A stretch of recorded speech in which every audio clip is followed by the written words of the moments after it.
Harka fuunee kabajamtoota daawwattoota Oromiyaa Miidiyaa Neetwoork har'aa oduu amma nu ga'een magaalaa Awwadaayitti hiriira dubartootaan dhoo'ee jira. Egaa dubartooti Awwadaa yeroo ammaa kana ganama har'aa jechuudha. Shamarranii akkasumas ijoollee durbaa xixiqqoo dabalatee dubartoonni Oromoo xiiqii fi kutannoo guddaadhaan utuu humni loltuu haga sadichi buufatee jiru osoo hin sodaatin akka kanattiin tokkummaadhaan ba'anii warra isaan hacuucu cunqursu dura dhaabbatanii gaaffii mirgaa gaafachaa jiru. Gaaffiin isaanii hidhamtooti siyaasaa hiikamanii akkasumas immoo Firii Jawaar Mohaammed Baqqalee Garbaa jedhanii baay'ee dhaadannoo xiiqii fi onnee guutuudhaan dhageessisaa turanii. Yeroo ammaa kana naannoo sanatti makkalaakayaan marsee dubartooti akka marfamanii jiranii akkasumas immoo guuramanii mana hidhaatti geeffamaa akka jiran akka reebamaa jiranidha gabaasi iddoo sanarraa nu dhaqqabe. Egaa taateen amma Awwadaayitti ta'e kun baay'ee kan nama onnachiisudha. Akkuma yaadattanii kaleessaa muummichi ministeera Abiyyi Ahmed walgahii paartii badhaadhinaa irratti argitan miti. Namoota hiinee kaanis akka barbaadan akka godhanii akka itti dhaadachaa ture. Wanti nu dhaabu hin jiru jechaa ture. Guyyaa tokko osoo hin bulini dubartooti Oromoo akka kanattiin tokkummaadhaan ba'anii gochaa mootummaa nafxanyaatiin mormaa jiru. Mee isa kana akkamitti ilaaltanii isa jedhu irratti mari'achuudhaa fi Aadde Angaatuu Baalchaa fi Hawwii Ahmed waliin turtii taasisnaa. Egaa Dillusmaan gama teeknikaatiin waliin jira. Mee lamaan keessaniyyuu qophii kan irratti atattamaan barbaannee waan nu argamtaniif maqaa daawwattoota Oromiyaa Miidiyaa Neetwoorkiin hedduu galatoomaa isiniin jedha. Mee Hawwa Angaatuu taatee amma deemaa jiru kan akkamitti ilaalte karaa gama keetii? Dursee sagantaa kanatti yoon akkuma argite nuyyuudhuma kanarratti daftee nu affeeruu keessattiif hedduu galatoomi jedha. Oromiyaa Miidiyaa Neetwoork miidiyaan kun ijaan gurra uummata kanaati.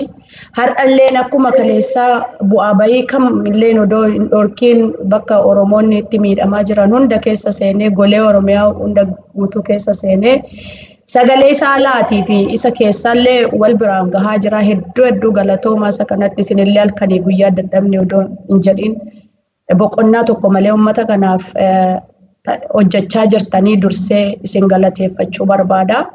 Kan biraa waa'ee hiriira dubartoonni keenya har'aa sodaa tokko malee afaan qawwee jalatti hiriira kana bahanii dhoosanii kuni gootummaa Oromoon dhiiraa fi dhalaa yookaan dhiiraaf dubartii odoo hin jenne qabu murannoo hin gubatellee namni keenya hedduu waan dinqisiifamuu fi asirratti qofa dhaabbachuu odoo hin taane itti babal'atee Oromiyaa guutuu wal ga'uu qaba isa jedhu qaba. Hedduu waan nama boonsu murannoodhaan du'atti of kennanii afaan rasaasaa afaan qawwee jala dhaabbataniitidha.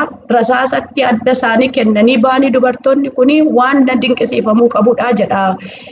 Inni kun itti fufuullee qaba jedha jechuun gareen garaagaraatiin galatoomudha.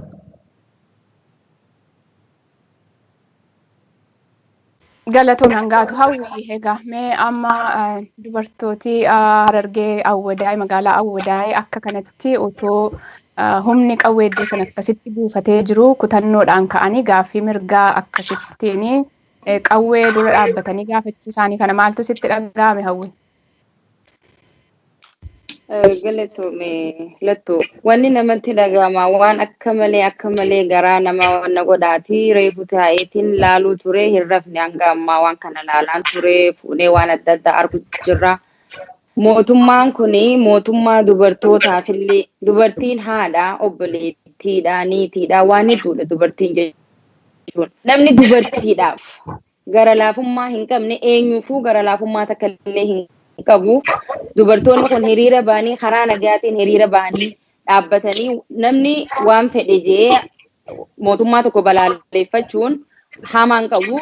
Shamarran bahee hiriira isa balaalessa waraana isaatiin guuree mana hidhaatii miti bakka inni geessaa jiru amma kadhageenye kaambii walii qabachaa jira. Bineensi waraanni Abiyyi kun kaambitti walii qabee dubartii tana maal akka godhuu deemu namni beena kana waan namni wallaalee takka illee ummata kanaaf maaltu barbaachisa yoo jenne akka jirtutti dhalli Oromoodhaa dhiiraa fi dhalaan jechuudha. Waan akka kiyyetti mana kee taa'uu dhiisanii akka shamarran hidhamaa jiru kana dubartoota qabamee gudeedamuuf deemu kana cinaa dhaabbatanii akka ka'anii guutuu Oromiyaa keessa dubartiin Awwadaa qofa osoo hin taane Oromiyaa adda addaa keessa jirtullee baatee haa mormattu. Maaliif jennaan duuti manatti illee namarraa hin mana keessa taa'u manaa fuudhee ajjeesaa jira mootummaan kuni.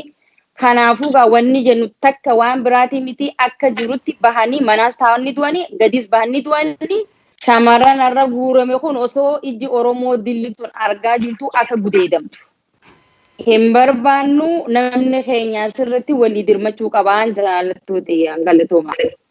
Tole galatoom egaa daawwattoota keenya har'a ganamaa magaalaa Awwadaayitti dubartooti guututti magaalattii keessatti jechuudha hiriira guddaa ba'anii mootummaa sirna nafxanyaa kanaanii balaaleffachaa akkasumas immoo mirga isaanii fi mirga warra hidhamee fi sagalee ta'uu fi falmii isaanii geggeessaa oolanii haa ta'u malee isaatii yeroo ammaa kanatti mootummaan namoota kanaa waraanaan marsee dubartootas shamarran kanas immoo qabee gara kaampii iddoo tokkotti guuraa jirutti kan gabaafamaa jiru. Kana qofa miti egaa kana duras ijoolleen Oromoo qeerroon abbootiin Oromoo guuramanii mana hidhaatti namaa turanii isa kana beennaa amma immoo dubartootillee gaaffii mirgaa gaafatanii fi meeshaa waraanaa harkan jiru gaaffii mirgaa duwwaa afaan isaanii gaafatanii fi isa kanaaf mootummaan akkamitti deebisaa jiru argaa jirra.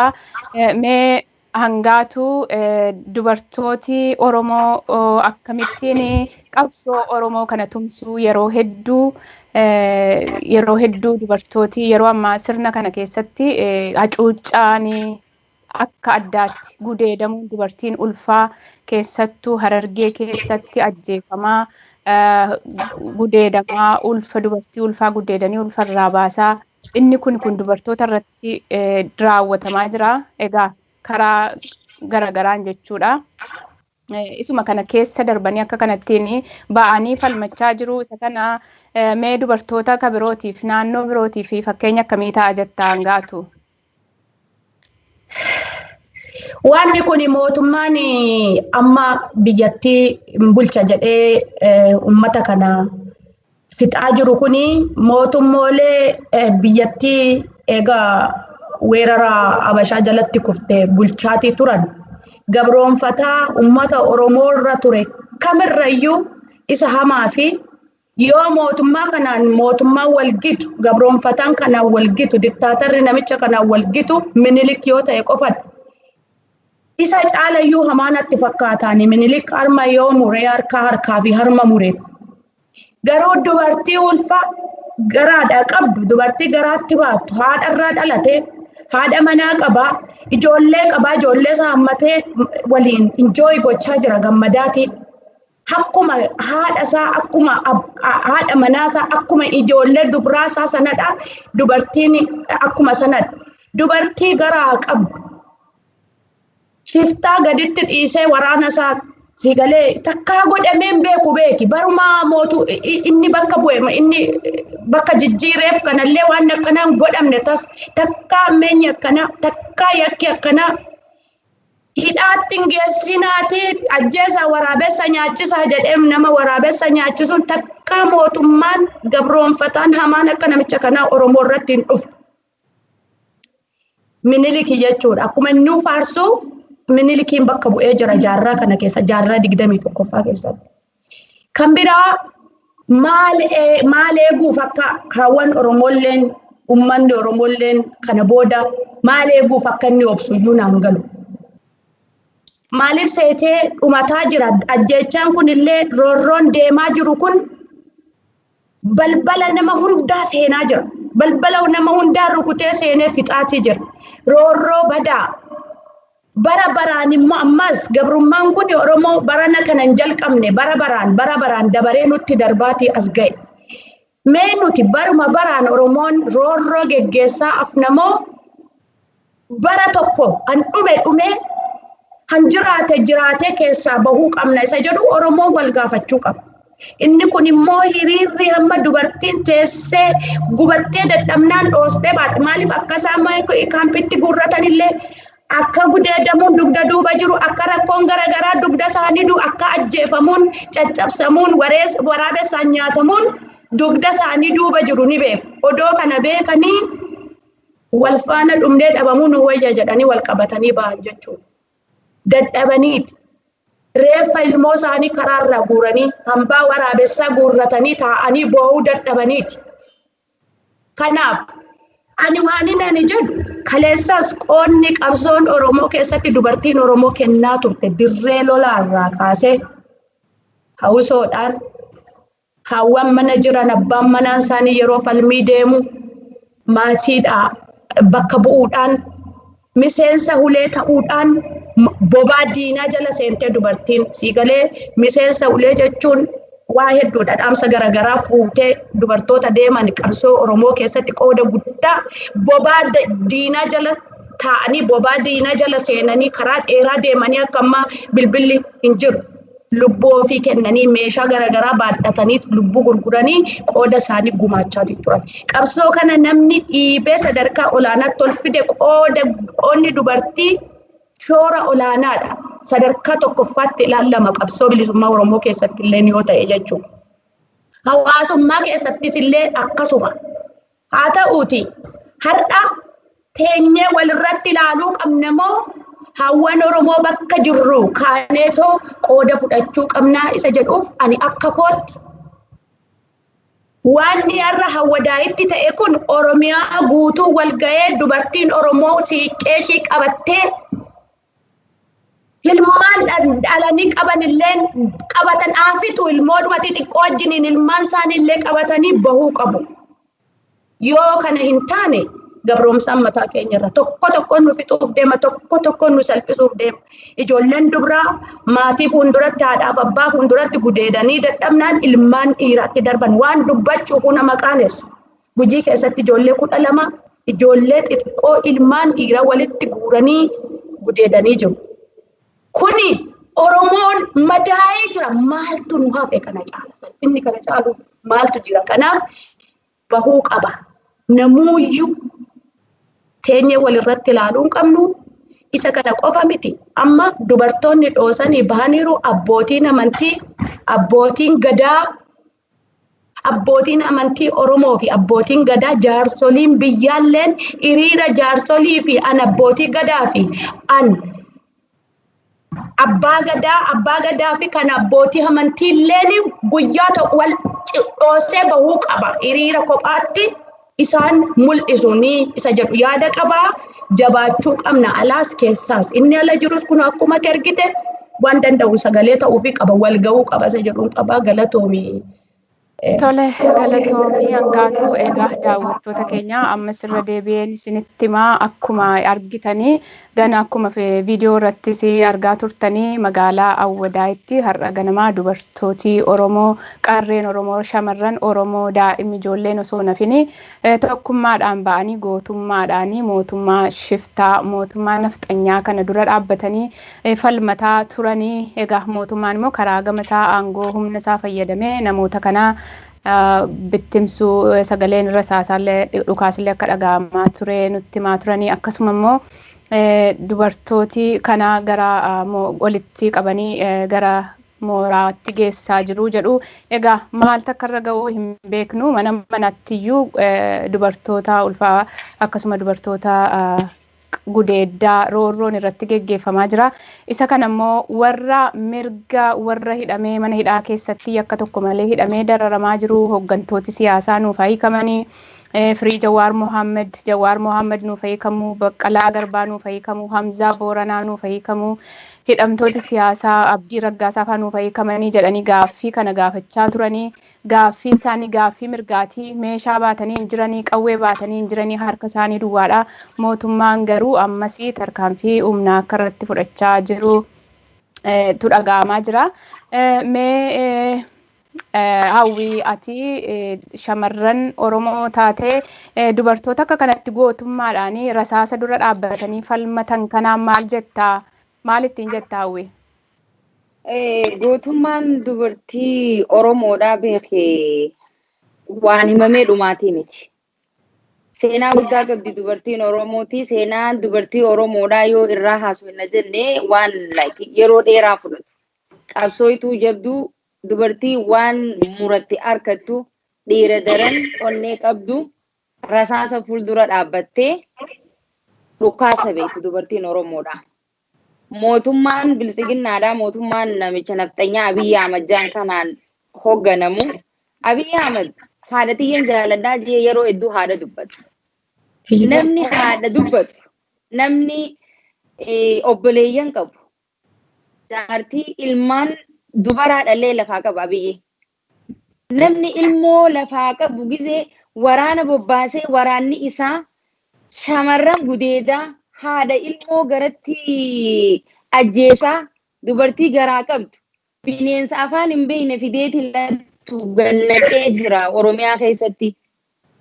Isaan maal godhan waan dhuganii shamarran Oromoo irratti deemanii shamarran Oromoo gudeedaa jiranii jechuudha. Shamarran bira kutanii akkuma obboleettiin tiyya jettee ilmaan dhiiraa kun Gujii keessatti dheengadda akkas godhaa turan. Dhuguma mootummaa hamaa mootummaa afaan Oromoo dubbatu bineensarra hamaadha. Antakkaa mootummaa akka mootummaa kana argeen beeku. Afaan kee dubbata immoo rifaatu takka namaaf hin qaba. Rifaatu takka dhugaa yoo dubbanne waggaa 28 guutuu namni nama keenya duguugaa ture mootummaa warra waggaa jijjiirratee arraan tana bilisiginnaa ta'ee dhufe. Uummata keenya waggaa 27 nyaatanii fixaniiti arraas bifuma jijjiirratanii dhufanii uummata fixaa jiranii jechuudha.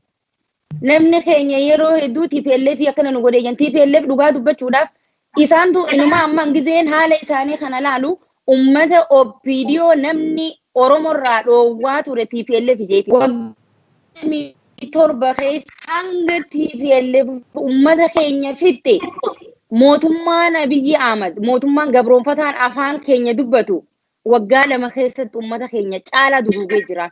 Nama mana hidhaa keessa jiru mana hidhaa keessaa fuudheeti ajjeesa. Nama hojiirra jiru kamane isaa taa'u hojiif si barbaannaa kottu jeeti bosona keessa geesse ajjeesee biraa gala. Hundi maali kana caala nuti maal goona mana jiraannus ni dhumna gabbaannus ni dhumna dhumuun keenya yoo mootummaa kana firraa buqqisuu baatte kana caalaa gabrummaa keessaa hin baane ilmoo keenya akka wannan agarreetti yoo bilisiginnaa firratti dhiisnee gabrummaa keessaa kan baanetti cabnee hafnaa jechuudha. Bakka takkaanii bakki takka yoo teesse yoo har'aan tanaa wadaa yookaanii boru deebi'anii diredaan taate haramaa taate akkasii bakka takka lafaa kaanii mootummaa kana kokkee qabuu danda'uu qaba. Ani fedhiin kiyya akka silaa fedhii tiyyaatiin Oromoon kutaa 10 takka keessa jirtu maaliif lubbuun gaafa rabbiin uumee baate. Nuti hundinuu ni duuna du'arraa hin oollu duuti nama hundaaf ni teessi jechuudha. Dheessituus ni duuta jala baatus ni duuta. Har'a yoo ati bilisiginnaa hin deeggarre maaliif haati ilmoon teessan nun deeggarre jedhanii haadha qabanii mana hidhaa geessan. Ilma isaanii kagabbahee dhagaa kararra kaayee fi haati Oromoodhaa mana hidhaa keessa gidirfamaa jirti. Kanaafuu maal godhuu qabdi Oromoon duuti du'a akkaan ta'e akka malee ta'e guyyaa lubbuun ta'e ni baata siin jee ni duuta. Teessee gabrummaa jala teessee bilisiginnaa deeggartee bilisiginnaan diina gurraacha. Silaarra uummanni afaan Oromoo dubbatu aangoo gubbaa jiraachuu baatanii Oromoon hagana takka hin tuffatamtu hagana takka hin gabromtu. Afaan Oromoo dubbachaati Oromoo beeyna jaanii uummanni kun gabrummaa keessaan baane keessa uummata keenya deebisanii jechuudha. Hogga laalan sabboonaa jaanii dubbatan. Sabboonummaan kararraa qabaasiin jaan naasuu immoo namaa hin qabne aangoo isaanii malee nama saba isaatiif dhukkubsata takka hin qabne saba kiyya uummanni kun rasaasni irraa haa dhaabbatu jee nama hin dubbanne. Nama santu Oromiyaa keessa Oromiyaa bulchina jee taa'aa jechuudha. Bineensa ilmaan naftanyaa warra afaan Oromoo OPDO'n. Namni dhugumaan gudeeda Oromoo irraa dhiiga Oromoo ta'e ani Oromoodha jee haadha Oromoo abbaa Oromoo irraa dhalate naasuu qaba ilmoo namaatiif. Har'a uummanni OPDO'dha ifiin jettee yaadutun hundi sila aboo nama fixaa jirtaan nurraa dhaabbadhu mootummaa kanaan jenni namichi kun gabroonfataan Abiyyi jaaniin ilmi naftanyaadha kun if duuba deebi'aa jechuudha. Hundinuu maali dura deemanii manatti waraana maali eeltirarraa naqatee afaan hin beekan waan takka hin beekan ilmaan Oromoo kagabbee nama humaa takka balleessin lattuu dheengadda gaafa hiriirri bahu nama waa bitatee deemu nuti hundi agarree jira. Kararra maa deemtaniif dhukaasanii dubartii meeqata harma kanaan xiyyitiin seentee duubaan baate. Nuti jiruu keessa hin jirru. Kanaafuu uummanni keenya ka biyya jirtan dhumuun keessan hin oolu. Eega dhumtan falmadhaa du'a. Akka gootatti falmadhaati gabbaha. Akka addunyaan isaan dhageessutti. Maaliif yoo takka takkaan nama lamaan nama sadiin halkanuu ganamuu isfaaltii gubbaarreeffa guurrachurra Oromiyaan guutuun baatee kaatee yoo falmatte addunyaan isaan dhageesse. Rasaasni Oromoo uummanni Oromoo guututti yoo bahe rasaasni Abiyyi Ahmad qabu ka fuula dura jiru fixa malee ka duuba jiru ni hafa. Namni dhume hangi takka dhume ka hafe bilisummaa yoo argate hangammachuutiyya. Anan jaa uummanni biyya keessa jiru bahanii tokko tahanii wal dhagahanii amma akka har'a hiriirri Awwadaa keessa geggeeffame sanitti Oromiyaa guutuu keessa kontaaktii qabaachuu qaban waliif dabarsuu qaban maaliif namuu biyya takka keessa nama tokko filama beekuun oolu waan akkanaa godhu deemna guyyaa akkanaa bakka takka nuti hundinuu haa baanu jedhanii organize ta'anii yoo bahan dhaggeeffamallee qaba. Kanaafuu wanni isaanii dhaamu uummanni Oromoodhaa xiqqaa guddaa osoo hin jenne dhiiraa fi dhalaa osoo hin jenne qabsoo qeerroo qofatti ilaaluunis gaariidhaa miti. Qeerroo qofa gabbahanii qeerroon hoggata kubee haantu du'ee wal deebi'aa haadhaa fi abbaanis waliin bahuu qaba. Maaliif reeffa guurrachuun faayidaan qabu. Bahanii ilmaan isaaniitii wajji dhumuu danda'uu qaban. Mirga ifiitiif falmachuun dirqama. Namni haqa ifirratti du'e shahiideedhaa jaa shariyaa keenyatti illee. Haqa isaaniirratti maaliif falmachaa jiran lafa isaanii falmachaa jiran qabeenya isaanii saamamaa jira lafa isaaniitu saamamaa jira. Mirga dhaban biyyatti dhalatanii guddatan keessa mirga dhaban. Gabrummaa amata 100 ol ummata kana gubbatti fe'amtee jirtu jira. Haguma sanillee afaan Oromootiin dubbachuun yeroo gartee wanna ta'etti jechuudha. Afaan Oromootiin yoo dubbattanii duutaarraan tana ol godhattee deemuu hin dandeessu. So kana booda gabrummaan kana booda nu dhufu ni jira. Kanaafuu ummata keenya wanni inni isin hin jiru. Wal dhagahaa tokko tahaa hundi keessan ka'aa bahaa mirga keessaniif falmadhaa. Kanuma dhaamsa kiyya waan inni hin jiru. Tole galatoom. Egaa akkuma beeknu hooggantooti siyaasa Oromoo qaroo ka ta'anis miseensoti dhaabaa morkattootaa ka ta'an yeroo ammaa hedduun isaanii mana hidhaatti dararamaa jiru. Kanuma irratti kanumaaf gaaffii dhiyeessuufis har'a hiriirri magaalaa Awwadaa'itti deemaa jira. Amma mee maal jettaa keessatti biyya alaattis karaa ati UK jirta Londonitti dubartooti Oromoo akka ba'anii dhiibbaa geessisaa turan argaa turre ammas immoo bakka adda addaatti hiriirri dubartootaan geggeeffamaa jira. Inni kuni biyya keessaaf biyya alaati gar tokko qofatti osoo hin taane dubartooti Oromoo wal faana tokkummaan ka'anii akka mirga isaanii falmatanii akkasumas immoo qeerroonis hawaasi Oromoo bal'aan walumaa galaa mirga dhiibame kana mirga nurraa mulqame kana deeffachuu akka sabaatti maal gochuu tunurraa eegama jetta hangaatu. Dhugaadhaa hiriira dubartoota qofaan geggeeffamu kana duula siiqqee waamicha armee Oromiyaa jenneeti mata duree hiriira kanaa kan qopheessine waamichi armeen Oromiyaa achi ni iyyanii namni jalaa owwaatu hin jiru namni jalaa qabu hin jiru. Iyyanis sagaleen isaanii ukkaamamee nutis immoo bakka jirru iyyinee sagalee haa taanuuf isa jedhuun jalqabne. Kan biraa qeerroon qarreen ummata keenya ukkaamsaan achitti fixaa jiranii kanaaf imbaasiin isaanii nurratti hin hojjetu isa jedhuun fincila imbaasii ugguruun sagalee ummata keenyaa dhageessisuudhaaf footoo nama keenya dhumee waan isaan godhan haadha gudeedanii ilmoo garaadhaa baasan dhiiga ishii waliin illee odoo nafiin qabanneetoo agarsiisaa turre bakka deemnutti ijaanuu ilaaluun ansisuu kanneessu. Haa ta'u ummata Oromoo namni kuni dura artistii Oromoon ija akka ija isaatti ilaalu kutanii keessaa fuudhan. Qaroo Oromoon qabdu kan silaa sagalee fi waan hundaan cina dhaabbatee immoo falmatuuf hooggantoota siyaasaa warreen akka Jawaar Mohaammed, Obbo Baqqalaa fa'aa hooggantoota adda bilisummaa Oromoo guutuutti walitti qabanii mana hidhaatti irraa naqan. Namni irraa waan takka dubbatu hin jiru. Irraa hidhanii jiru warra kaan warra hafe. Amma kunoo dheengadda gadi bahee walgahii sana geggeessutti warreen akka Dr. Mararaa fa'aa Jaal Daawud Ibsaa fa'aa immoo hidhamtoota manaa godhan warra hafe. Manatti hidhanii teessisan. Warra kana eega manatti irraa ugguranii waan hunda eega irraa hidhanii booda keessa yaa'anii Oromoo mataa ol qabattee waa dubbattu hunda fixaatii waraabessa nyaachisaa turan jechuudha.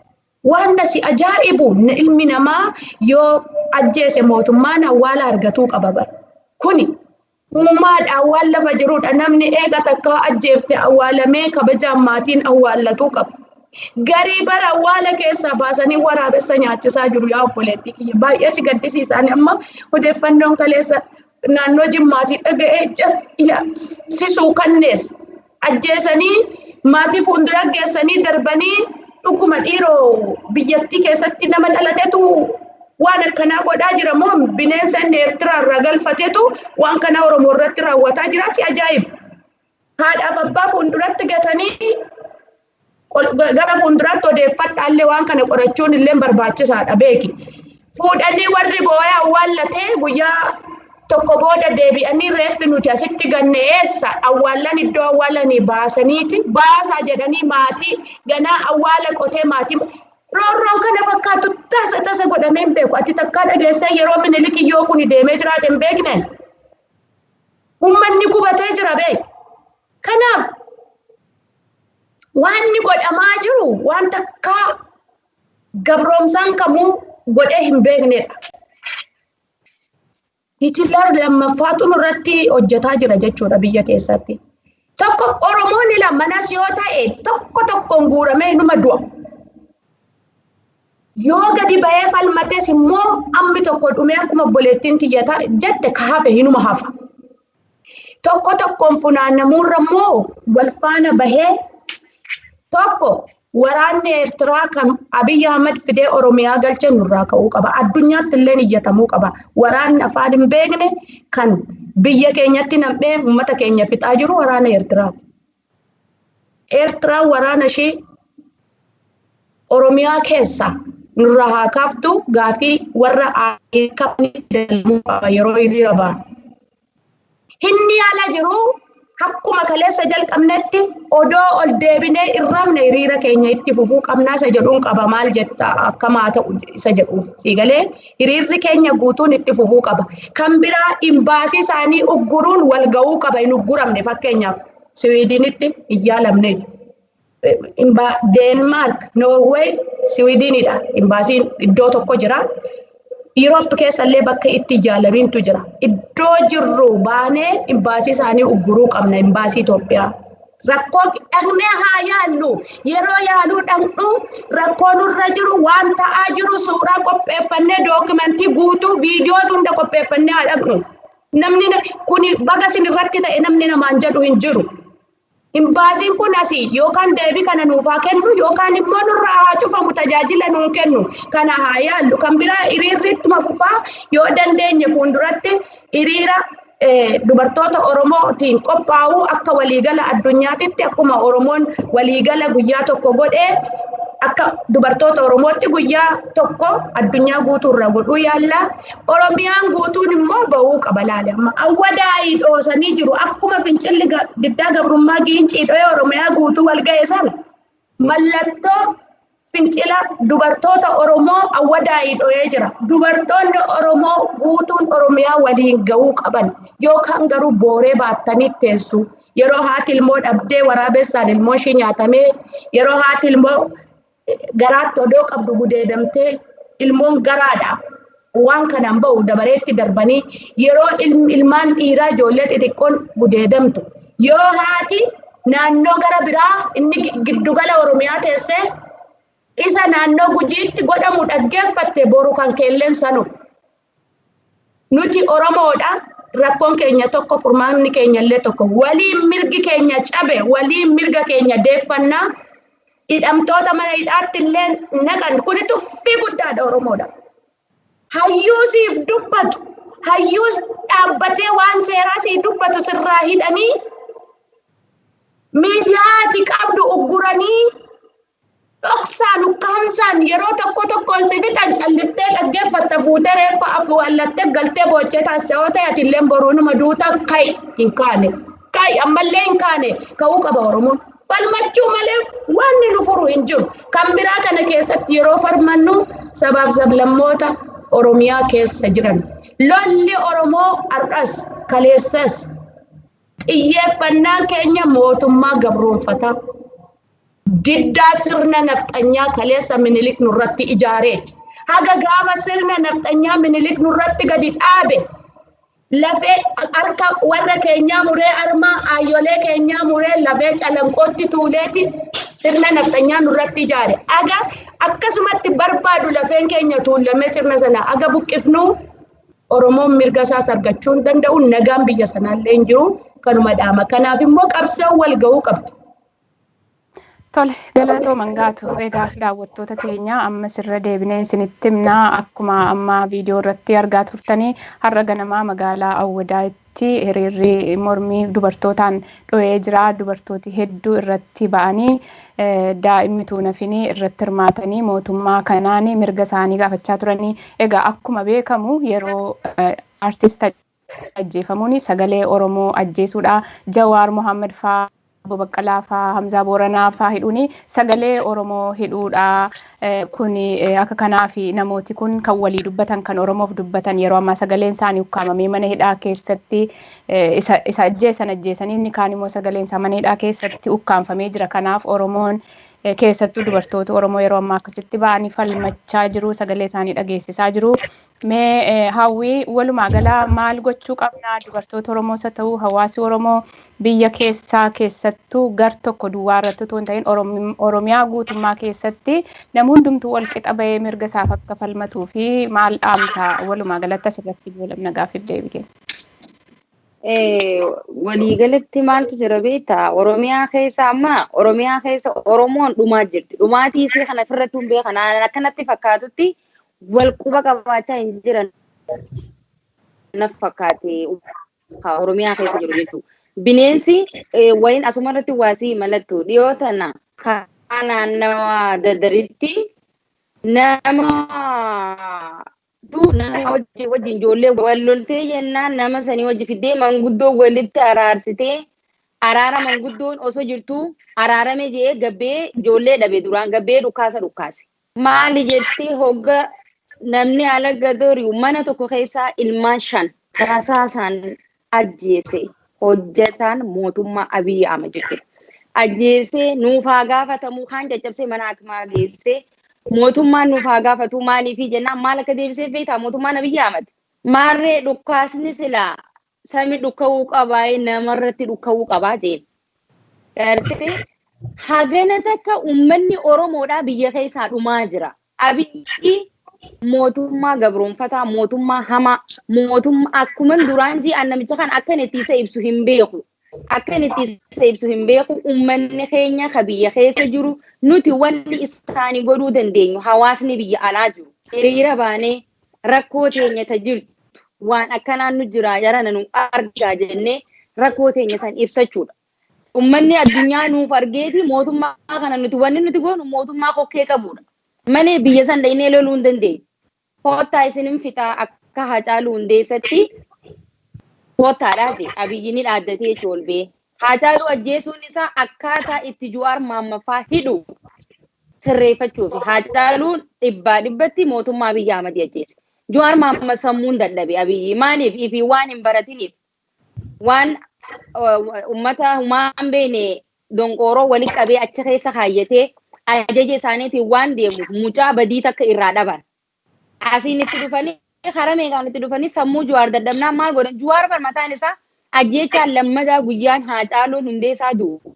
Abiyyi bar akka Oromoon cabxutti Haacaaluu ija ummata Oromoo nyaatee Jawaarii reeffa san laaluu dhaqe obboleessa isaa irraa wareegame achi dhaqan. Ayyee dooktar jee nama silkiin haasa'u waraanni Jawaar Mohaammed gubbaa dhufe Abiyyi wajjin kallattiidhaan telefoonaan wal dubbisaa ture. mootummaan biyya bulchu ajjeecha irratti labsee jechuudha. Rabbiitu baase Jawaar guyyaa sana haya dooktara isaan jechaani rabbiitu isa baase ajjeesuu kee Jawaartu irra beekee hidhannoo hiikadhaa ijoolleen jee malee hidhannoo kana hini kanu silaa ijoolleen jettee ijoollee Jawaartu eeddatu Jawaartu dhukaasa banee jaanii Jawaar galaafachuuf fedhiin Abiyyi akkas ture. Din waan rabbiin jee waan waaqni jee malee takka hin taatu rabbiin lubbuun baasee harkaa qaban isa nyaatan Haacaaluu nyaatan ummata silaa Oromoofin dubbadha afaan Oromooti je'ee jiru tokko osoo nambisin warra humaan balleessin du'a Haacaaluuti wajjin waliif fidanii waan ijoolleen xixiqqoon hin fudhanne walitti fidanii isaantu ajjeese jaanii hayyoota Oromoon qabdu hunda hidhatti guuree hidhaa keessaa gidirfamaa jiranii Jawaar Mohaammed arraan tanafiifuu du'aa fi jiruu afaan jira dhukkubsatee hanga wallaansoo dhabutti jechuudha. Duuti Oromoodhaa tuffiin Oromoodhaa kanaatti ni jirti jedhee namni yaadu wannummaan takka nuun hafne nuti kana booda Oromoon kutaa kudha takka keessa jirtu. Namni Haacaaluu Hundeessaatii fi Jawaar Mohaammed garaa hin laafne nama takkaaf garaa hin laafu. Jawaar Mohaammed Abiyyi miilarra kufe dhufee Minisootatti eenyu jecha Minisootaa dhufe Abiyyi ummata kamii jecha dhufe Oromoo Minisootaa jirtu fi Jawaar Mohaammed miilarra kufee qabsoo waliin fuuldura oofnaa arrabooda obbolee jenni nuti jeeni fuudhee biyya geesse sitiziina lammummaa Ameerikaadhaa deebistu malee jaanii irra qabsaanii akkuma waliin beenu jechuudha.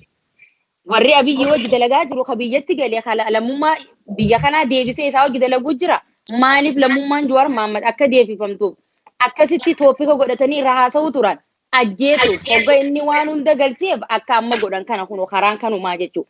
So namni ija laal nuti amma iji takka nu dhaamtee jirti takka qofaan nu hafe takka gaafa Haacaaluu ajjeesuu nu dhaamse mootummaan Abiyyi nu dhaamsee jira dhugaa dubbachuuf lattu gaafa eega guyyaa Haacaaluu wareegame irraa eegalee Oromoon jiruu keessa hin jirtu maaliif mataa kiyya irraa eegalii jechuudha. Dhukkuba natti ta'e wanni kun hundinuu amma ija takkitti hafte tana nu dhaamsuuf deema mootummaan kun akka iji tun nu dhaamne Oromoon kutaa kudha takkaa guututti baanee falmachuu qabna akkuma duraan jee duuti du'a irraa hin oollu guyyaa ni duutan nuun jee ni duuna. Dubartiinis abbootiinis haawwan keenyaas qeeroo fi qarree qofarra qabsoo dhiisanii taa'uu miti bahanii waliin wareegamuudha. Kana achi furmaanni keenya mootummaa Abiyyi akka itti firraa kaasnu akka takka illee hin jiru jechuudha. Guutuun Oromoon kutaa kudha takka ani fedhiin kiyya akka gaafa Jawaarii fi Baqqalaan Oromiyaa keessa deemanii isaaniif jecha uummanni keenya habee agartaniimi.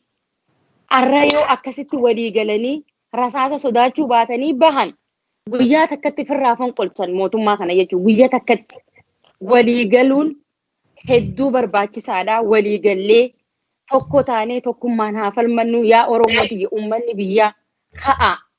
Nuti asii sagalee isinii taana malee humaa isinii godhuu hin dandeenyu. Namni ifirraa buusuu danda'u mootummaa kan isinii. Hogga isin kaatanii achii falmattan addunyaan isin dhageessi. Ka'aa qabsaawaadha. Keessanii hin dhuminaa. Kanuman isiniin jaa Rabbi isinii wajji haa jiraatu hin jaana. Waa takka waan biraan ja'ullattu. Hayyee lamaan keessaniyyuu dhiyaattanii atattamaanii yaada kanarratti dhimma hiriira kanarratti yaada keessa waan nu qooddanii fi maqaa daawwattoota Oromiyaa Miidiyaa Neetwoorkiin hedduu galatoomaan isiniin jedha.